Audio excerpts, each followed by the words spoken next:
Hi there, physical science students. This is Mrs. Johnson here. We are into, I think it's our 13th week. Maybe it's even our 14th week. I didn't even think to look it up. Anyways, we are still e-learning and it looks like we are going to be doing this until well after the new year. So this week we're going to be learning about acids and bases. I hope you had a good Thanksgiving. Hope that you got to enjoy a lot of good food. Wondering, did any of you or anybody in your household, after you ate a big Thanksgiving meal, anybody have a bad bellyache? I know there was a couple bellyaches in my house. One of the things that people often take with a bellyache is like Tums or Mylanta or Pepto-Bismol. Those substances, when you ingest them, they go down into your stomach and they're actually designed to help neutralize the acid in your stomach. Acid in your stomach? Yes, acid in your stomach. So this week's lesson is a little bit about acids and bases. When you ingested those Tums or that Mylanta or that Pepto-Bismol, that wasn't an acid, rather that was a base that was designed to neutralize the acid in your stomach. So I'm going to share my screen here, and there's just some real basic vocab that you've got to, you got to give a little handle on this vocab.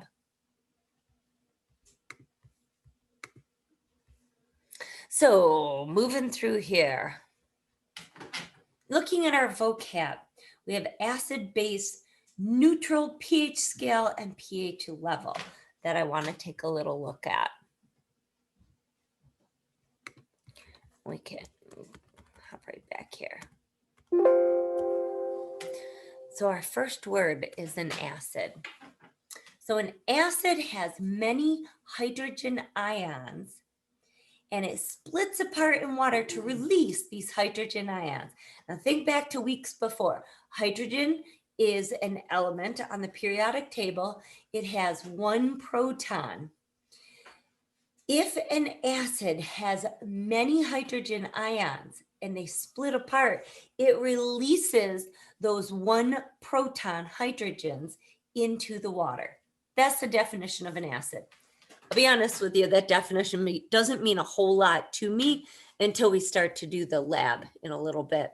Bases have hydroxide ions that combine with hydrogen ions. Same thing. Doesn't mean a whole lot.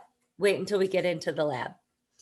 Neutral. This is a substance that isn't an acid. It isn't a base. Rather, it sits smack dab in the middle of something called the pH scale. And the pH scale ranges from 0 to 14. Sometimes you'll see it written, it ranges from 1 to 14. All substances fall somewhere on that scale between 1 and 14. And pH level then is the pH of the substance that we're talking about. So this is the pH scale here. pH scale, this one's shown from 0 to 14. We can see that neutral is a 7 on the scale. Now, why do they have it in the colors there? Well, it's the Roy G. Biv. It's the visible spectrum or the rainbow, the colors of the rainbow.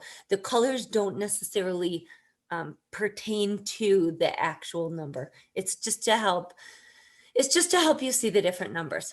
So looking to the left of the scale, anything from 7 backwards to a 0 is going to be an acid.